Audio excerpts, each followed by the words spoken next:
Hello everyone. Last time we started our chapter number 4, structure of the atom. Okay. So हमने live lecture में भी मैंने आपको learn कराया था और वीडियो भी मैंने सेंड किया था. अब आज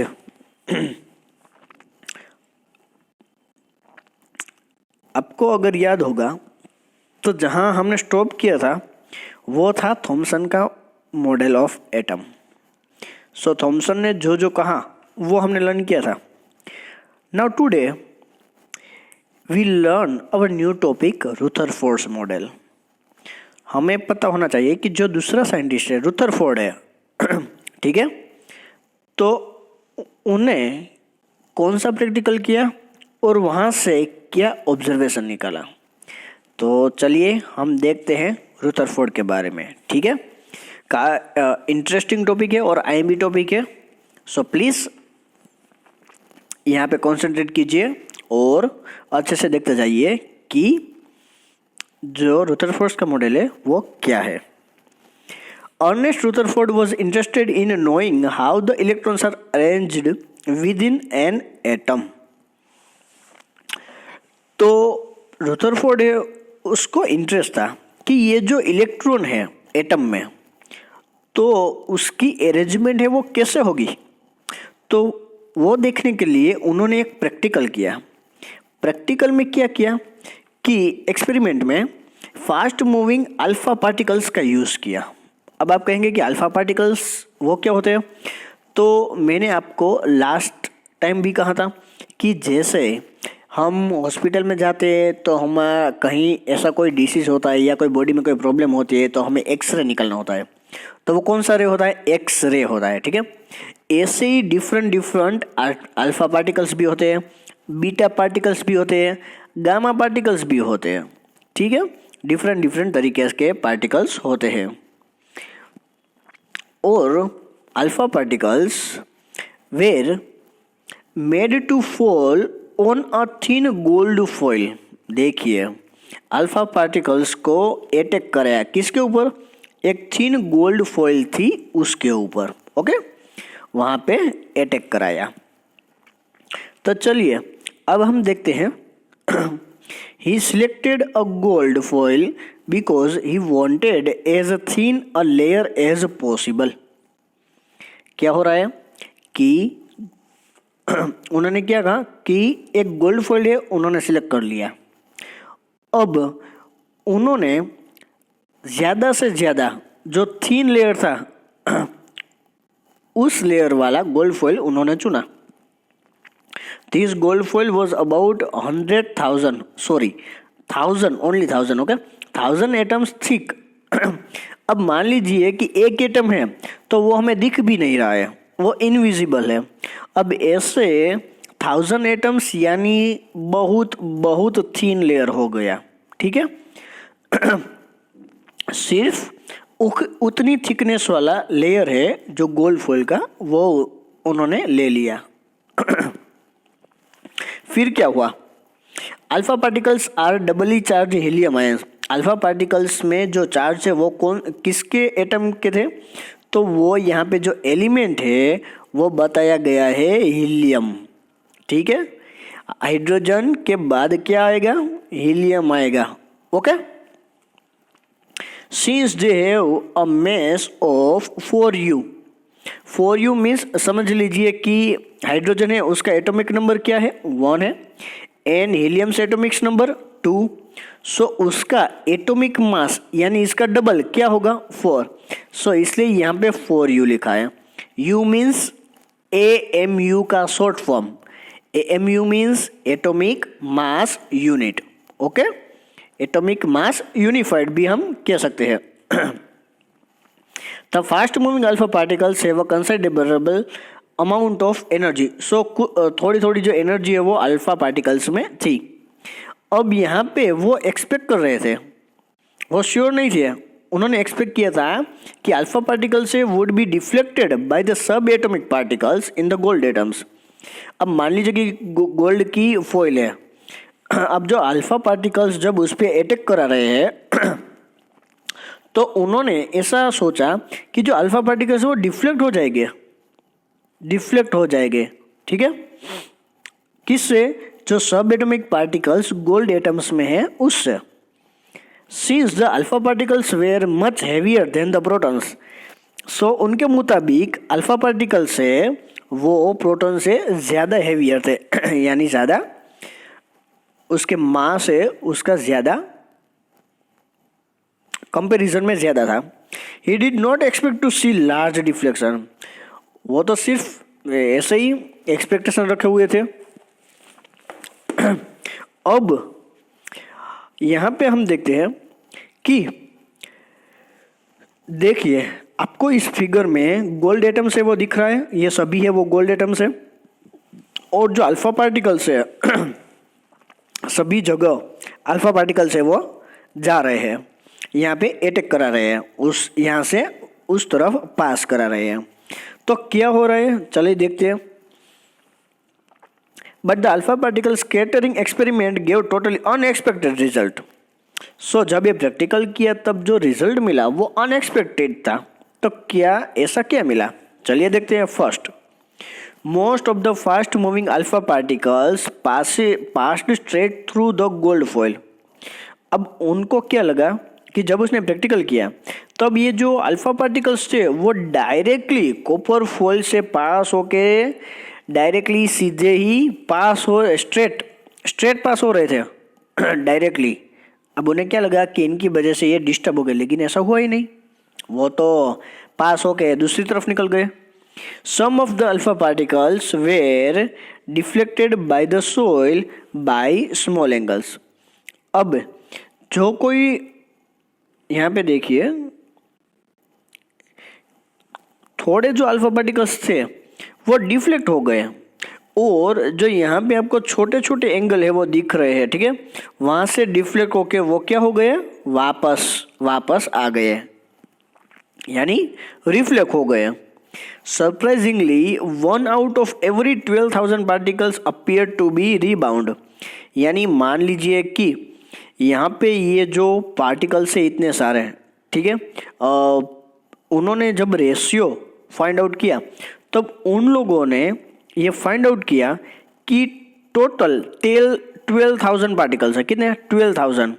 जब वो पास हो रहे हैं तो सिर्फ रिटर्न में तब जाके 1 अल्फा पार्टिकल से वो रिबाउंड होता है, यानी बाकी के तो ऑलरेडी पास हो ही गए हैं। अगर ये सामने की ओर पास हो गए हैं तो इसका मीनिंग क्या हुआ?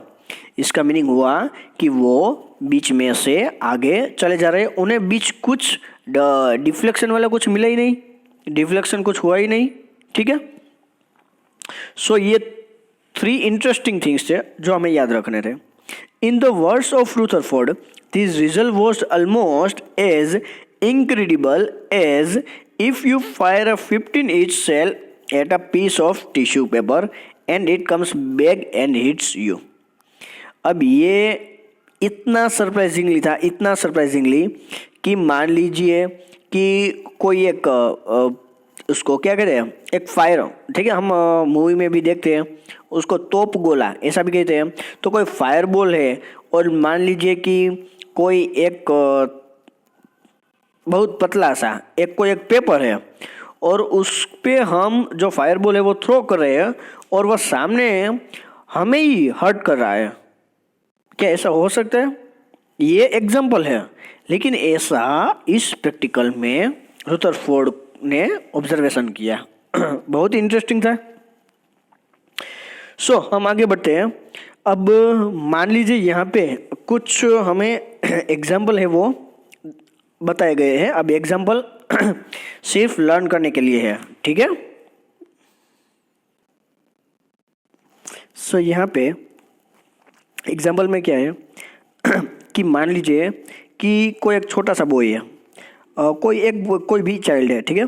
तो हम एक वॉल के सामने उसको कहेंगे कि आइज है वो क्लोज कर दो, और फिर हम उसको कहेंगे कि तुम्हें स्टोन्स को एक डिस्टेंस होगा वहीं से वॉल पे थ्रो करना है, ठीक है। ये फर्स्ट एक्टिविटी है। सो उसे हर बार साउंड है वो सुनाई देगा। मान लीजिए साउंड है वो वॉल पे जब स्टोन है वो टकराएगा तो थोड़ा सा साउंड तो होगा ना। तो ये जो एक्टिविटी है उसने 10 टाइम्स हमें करानी है, ठीक है। अब क्या हो रहा है कि वो 10 टाइम से उसको साउंड है वो सुनाई देगा, लेकिन मान लीजिए कि अब हम क्या करेंगे कि कोई वो फेंस ही होती है, ठीक है, जो वायर फेंस होती है, तो हम क्या करेंगे, हमें पता है कि जो कोई भी ग्राउंड होती है तो उसके चारों ओर वायर फेंस है वो लगी हुई होती है।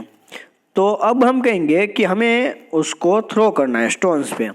तो क्या होगा कि कई स्टोन होंगे, वो बीच में से अगर जगह होगी तो वो पास हो जाएंगे दूसरी तरफ, और कोई है वो फेंस के साथ है वो वहाँ पे टकराएगा। सो उसका जो वॉइस है वो हमें सुनने को मिलेगा। यानी ज़्यादा से ज़्यादा क्या होगा, देखिए अगर हमें कहा गया तो क्या होगा कि हम है स्टोन से वो थ्रो करते तो मोस्ट ऑफ स्टोन से वो क्या हो गए कि वो पास हो जाएंगे और हमें पता भी नहीं चलेगा। कुछ ही ऐसे हो गए कि जो वहाँ पे टकराएगा और हमें रीबाउंड हो जाएगा। तो ऐसा ही यहाँ अल्फा पार्टिकल में हमें देखने को मिला है। अब आपको समझ में आ गया, ठीक है। देखिए ये एग्जाम्पल है, सो ये पैराग्राफ आपको नहीं करना है, ठीक है। हमें जो मोस्ट इम्पोर्टेंट थिंग है वही उस पर ही फोकस करना है। अब मान लीजिए most of the space inside the atom is empty. अब एक एटम है, यहाँ से देखिए प्रूव क्या होता है इस एक्सपेरिमेंट से कि ये जो एटम है उसके अंदर जो स्पेस है वो क्या है, एम्प्टी स्पेस है। Because most of the alpha particles pass through the gold foil without getting deflected. यानी जो भी अल्फा पार्टिकल्स है वो पास हो जाते हैं और वो भी कहीं भी डिफ्लेक्ट हुए बिना, ठीक है। Second, very few particles way deflected from there path. कुछ ऐसे पार्टिकल है जो वो डिफ्लेक्ट हो रहे हैं अपने पाथ से, indicating the positive charge of the atom occupies very little space. So उन्हें जो डिफ्लेक्ट हो रहा है वो किसकी वजह से हो रहा है कि जो वहाँ पे positive charge ion positive charge है, ठीक है, उसकी वजह से हो रहा है। And third one, a very small fraction of alpha particles were deflected by 180 angle. यहाँ पे क्या हो रहा है कि जो कोई भी बाकी के जो अल्फा पार्टिकल्स है वो डिफ्लेक्ट हो रहे हैं कि किस एंगल से, 180 एंगल से वहाँ से डिफ्लेक्ट हो रहे हैं। Indicating the all positive charge and mass of the gold atoms were concentrated in a very small volume within the atom। यानी हम ऐसा कह सकते हैं कि जो गोल्ड फॉइल, जो गोल्ड का जो एटम था उसका जो पूरा जो पोर्शन है वो पॉजिटिव चार्ज से इंक्लूड है और उसके अंदर काफ़ी कम स्पेस है, ठीक है, यानी स्मॉल वॉल्यूम है। From the data, he also calculated the radius of the nucleus is about 10⁵ times less than radius of atom। अब मान लीजिए कि यहाँ पे एटम है और यहाँ पे न्यूक्लियस है, ठीक है, और यहाँ से सेंटर से लेके यह क्या है, ये रेडियस होगी हमारी, ओके, यानी आर होगी। तो यहाँ पे क्या गया कि जो रेडियस होती है, radius of the nucleus is about 10⁵ times. देखिए यहाँ की जो रेडियस होगी एक वो रेडियस और यहाँ से यहाँ तक होगी वो दूसरी रेडियस।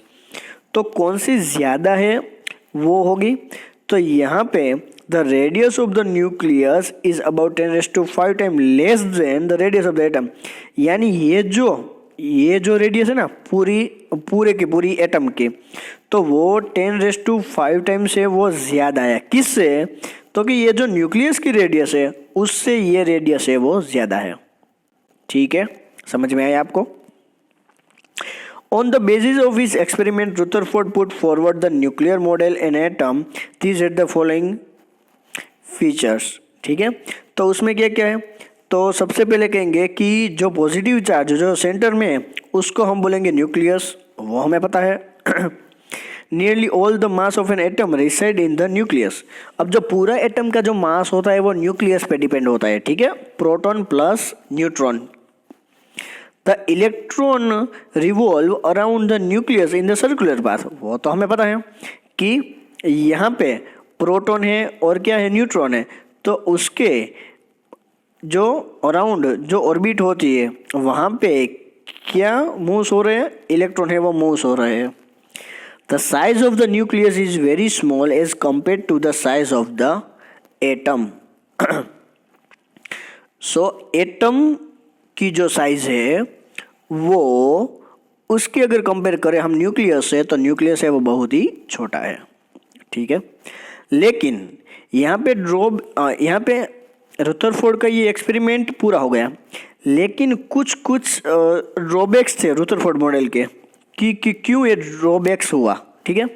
सो थोड़ी सी कॉम्प्लिकेशन रह गई, तो क्या हुआ कि चलिए देखते हैं। The revolution of the electron in a circular orbit is not expected to be stable. अब क्या है कि जो सर्कल है, ठीक है, उसकी जो ऑर्बिट है, तो उसमें जो इलेक्ट्रॉन है वो मूव्स कर रहे हैं कंटिन्यू, इलेक्ट्रॉन है वो वहाँ पे रिवोल्यूशन कर रहे हैं। तो क्या होगा कि उसकी स्टेबल होने की यहाँ पे कोई चांसेस नहीं है, वो स्टेबल नहीं रह सकते, पहले तो ये बात। Any particle in a circular orbit would undergo acceleration. क्या होगा कि ये जो राउंड वाली जो ऑर्बिटल है उसमें अगर कोई पार्टिकल है तो वो पार्टिकल है उसमें कंटिन्यूअसली एक्सेलरेशन है वो प्रोड्यूस होगा। एक्सेलरेशन मीन्स क्या कि कोई पार्टिकल है वो उस वेलोसिटी है और वेलोसिटी की टाइम के साथ चेंज हो रहा है, तो उसको बोलेंगे acceleration. During acceleration charge particles would radiate energy. जो चार्ज पार्टिकल्स है, ठीक है, तो वो कंटिन्यूअसली मूव्स हो रहे हैं कंटिन्यूअसली, तो क्या हो रहा है कि एक अलग से एक एनर्जी है वो प्रोड्यूस हो रही है वहाँ से। तो इससे क्या होगा कि the revolving electron would lose energy and finally fall into the nucleus, कि वो अपनी जो एनर्जी है वो लूज करते जा रहे हैं, ठीक है, उसके पास, और बीच में वो लास्ट में जो सेंटर है उसके साथ टकराएंगे, ठीक है। If this were so the atom should be the highly unstable and hence matter would not exist in the form that we no.